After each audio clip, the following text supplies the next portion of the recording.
So I sat down the other day and I was thinking, god dang, I haven't done absolutely anything towards the Ultima Weapon within Kingdom Hearts 3. What is wrong with me? There is not a single piece of content or footage within any Kingdom Hearts videos that I have put out throughout the extent of this year that even has a slither of Ultima Weapon or Ultimate Form gameplay. This is absolutely fucking criminal, dude. Absolutely criminal. Yo, what's going on, guys? It's Cynical and welcome back to another video. Today for you guys, I wanted to nerd out and yell about Ultimate Form as well as, of course, the Ultima Weapon.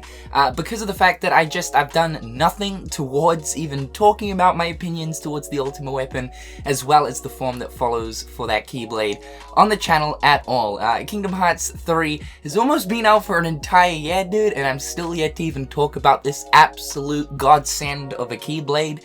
So today, thought we'd sit down and do exactly that. So the Ultima Weapon within Kingdom Hearts 3 is one sexy looking beast. And this comes expected. The Ultima Weapon is generally the most powerful weapon in any Kingdom Hearts game, and that is definitely no exception here. Now, within the Kingdom Hearts games that do have the Ultima Weapon, every Ultima Weapon does in fact look different, and same goes with this one.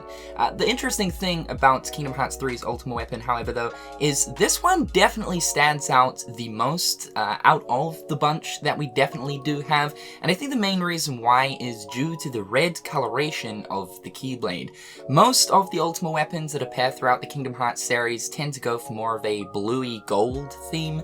Specifically when we do look at like Kingdom Hearts 1's, that also does stand out quite a lot, as that primarily focuses more so on a yellow gold color palette with a little bit of turquoise at the bottom. But Kingdom Hearts 3 definitely has a massive emphasis on the red, and that's probably to coincide with Sora's red outfit in Kingdom Hearts 3. Now, although yes, like most Ultima Weapons, this one also does fall into the sexy category, but I wouldn't say that this is my all-time favorite Ultima Weapon. Still to this day, it is a sort of toss-up between both the Kingdom Hearts 1 Ultima as well as the Kingdom Hearts 2 Ultima. But I gotta say, Square definitely did a very, very good job at making this thing look absolutely ferocious. The Kingdom Hearts 3's Ultima Weapon consists of a lot of pointy parts. Seriously, caution when handling this thing. You don't want to poke someone's eye out. Very easy to do so. The blade of the weapon consists of 3 blades, which is definitely appropriate considering the fact that this is Kingdom Hearts 3. An interesting detail is that the Ultima Weapon from Kingdom Hearts 1 consists of 1 blade, as if it is just a sword with a few more interesting, intricate details added on top. Kingdom Hearts 2's actually consists of 2 blades, and like I mentioned, Kingdom Hearts 3's consists of 3 blades. We've got the traditional heart at the hilt of the Keyblade, as well as the teeth looking really nice. Also, the main red part of the Keyblade, which is going down the neck of the blade itself, is actually animated. It almost looks like there is a literal red galaxy within this weapon. It's nuts. So the form that's attached to the Keyblade is obviously known as Ultimate Form.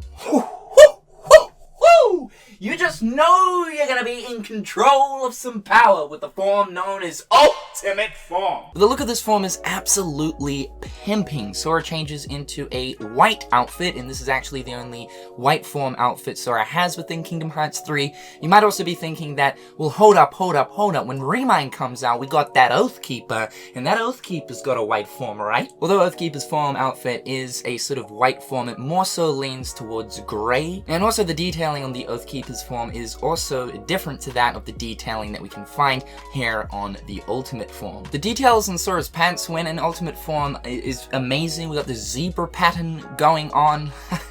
Yeah, fuck you, Xemnas. We got a zebra pattern now too. 3 crowns are also added to both of Sora's shoulders. My god, like the drip on this is just pimpin'. And overall, the material on the form itself looks extra shiny than usual. So I guess they're using some kind of ultra magic fiber material to knit this together. I'm not too sure. This form also just looks so cool when Sora's in a world that completely changes his appearance. Let's look at the toy box version right here, where we've got a black-white outfit outfit toy version of Sora. Oh, god dang, it looks amazing. And then flip on over to, of course, Monstropolis, when Sora is a literal monster, and his whole entire fur and all that is all white with the black detailing and whatnot. I also noticed as well, specifically when we look towards the Toy Box Sora as well as the Monstropolis Sora, his crown necklace actually changes to black. This doesn't happen with his base default form, but for Toy Sora and Monster Sora, the necklace actually changes to black. And speaking of pimping, when we do change into ultimate form as Pirate Sora, yeah, Sora quite literally looks like a fucking pimp. The fur on the coat looks a lot more white compared to the sort of murky, dirty looking fur on the default pirate outfit. The wrists on the jacket also get the 3 crowns imprinted around them, as well as that they also become white. Sora's bandana also changes. You guys should know that this is an apparent thing when you go into a form change as Pirate Sora. The bandana will change color, and in this situation, of course, it changes to white. We've also got that interesting looking zebra pattern going on, and Sora's pirate hat also has the 3 crowns on it as well. Comparing this to Final Form, I actually prefer the look of Ultimate Form over Final Form, only because Final Form's detailings kind of lean more towards like a tribal looking pattern, whereas what we've got going on here, I love the zebra pants, A+ for that, and on top of that, also the extra crown details is always a win in my books. More crowns, Nomura! More crowns! So let's dive into the actual gameplay of the form itself. Of course, forms all revolve around Keyblade transformations when it comes to Kingdom Hearts 3. So the Ultima Weapon actually transforms into a sword. Yeah. A sword. What I will say is, even though I do like the overall aesthetic of Ultimate Form compared to that of Final Form, and yes, all the crazy animations and gameplay stuff we're going to be talking about soon is very impressive with Ultima Form, I kind of like the idea of Final Form's 2 Keyblades hovering behind Sora, and Sora just simply throwing his hands in many different directions to send the Keyblades all over the place, opposed to this big toothpick. However, though, I don't want to undersell Ultimate Form because, yeah, you do really feel like a god when you're in this form, more so than you do when playing as Final Form in Kingdom Hearts 2. I think the sort of thing definitely does make sense because of the fact that the Ultimate Weapon has always been made out of blades or a single blade. So seeing the fact that the Ultimate Weapon actually does turn into a sword, it does make sense. And in reality, you're not actually utilizing one sword, but you're utilizing a lot of swords. Like, a lot of fucking swords, dude. There's a lot of swords being used here. When Sora begins his combo, he does a down slash, which, real quick, any slash from this weapon that makes contact with the ground cuts directly through the terrain. This really is a good indication as to just how freaking powerful this form is. But yeah, Sora begins the combo with a down slash, then a side slash, and then dashes forward with 7 blades spinning around him in a drill formation, absolutely screwing any loose screws that are currently lying around on the battlefield. He then performs a triple cartwheel while in mid-air. Sora, you absolute acrobat. Sending 1 blade flying forward and 2 other blades that cross that path that come out of this weird looking sort of summoning circle, essentially meaning that Sora can like basically summon swords from any direction he wants to. He then throws the sword forward to create a crazy spinning buzzsaw attack consisting of a whole shitload of swords,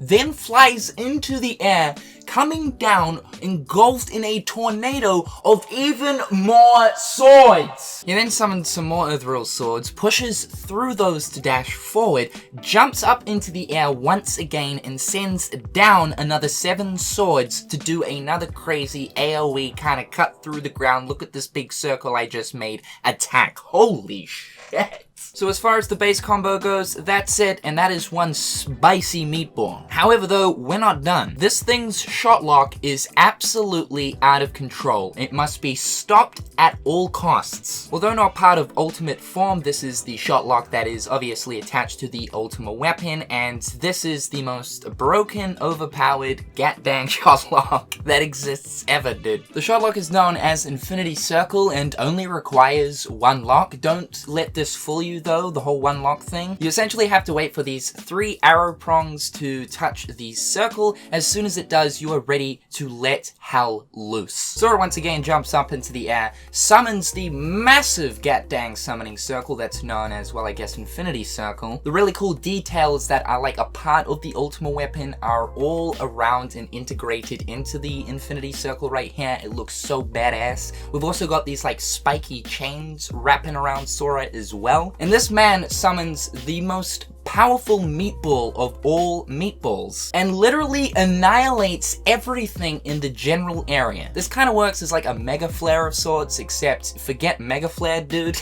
Like seriously, forget mega flare. Look at this. I absolutely love what happens to like the terrain of the environment once you've performed the shot lock. It really lets you know that you've just absolutely torn shit up. It kind of reminds me of the aftermath of when you've used Thundaza, except this is a little bit more intense. Sora's movement while in ultimate form is also very bliss to watch as the man skips leg gain. No leg gains are needed here, this man just floats and flies around. Peter Pan would definitely be proud. Glad to see this returns though from that of final form, because of the fact that final form, obviously a very similar setup where Sora basically just floated all around the place. Again, this really emphasizes the fact of just how strong these sort of forms are. I also love the dodge that Sora can utilize while he is engaged in combat. He essentially just teleports around the place. This really cool teleport effect engulfs Sora and he becomes like this little ball of light and then quickly zips back into reality. So badass. I was also thinking that the interesting looking runes or icons that are around these circles that engulf Sora while he's teleporting